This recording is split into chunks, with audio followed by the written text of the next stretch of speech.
Sari-saring kwento ng milagro at pasasalamat ang ating naririnig tuwing Semana Santa. Tulad na lang nitong kwento ng isang mag-ina na gumaling umano mula sa kanilang malubhang sakit matapos magdasal kay Padre Pio. Narito ang report.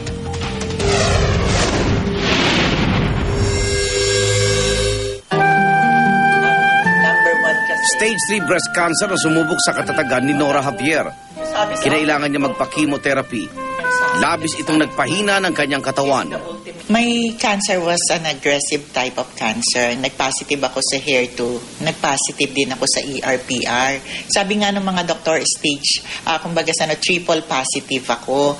So, kailangan ako mag-undergo ng treatment for a year. Ang kanyang anak namang si Abby, nagkaroon ng tumor sa kanyang utak. Hindi niya halos magalaw ang kanyang kaliwang kamay at hirap siya sa pagtulog dahil sa matinding sakit sa katawan. Hindi ko po magalaw na nun yung kamay ko. Tapos, after ko pong ma-ospital, hindi rin po ako nakalakad ng ilang weeks. Nung na-confine ako sa ospital, so nag-stop po ako mag-aral. Pero nagbago ang lahat na ito nang bumulong ng panalangin ng mag-ina kay St. Pio. Cancer survivor si Nora at vitamins na lamang at ilang gamot ang iniinom. Nakabalik naman sa pag-aaral si Abby at hindi na sumailalim pa sa anumang operasyon. Tinuturing na mag-ina na isang milagro ang kanilang paggaling. Kahit ano pa man yung dumating doon sa buhay namin, alam namin na dumadating yan dahil yun yung magpapatatag lalo sa pananampalataya namin at ganun kami kamahal ng Diyos na ayaw niya kaming mawalay sa Kanya.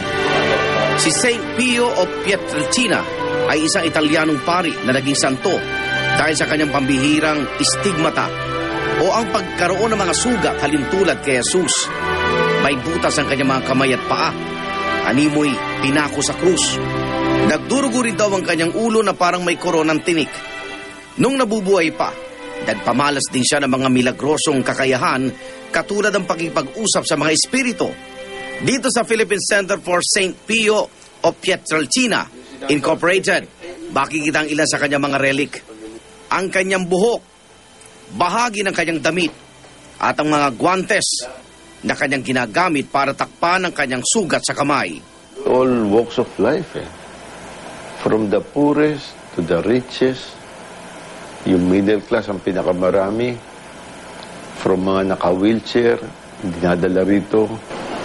Dagsa ang mga deboto ni St. Pio lalo na tuwing panahon ng Semana Santa. Lahat ang naghihintay na madinig ang kanilang mga panalangin.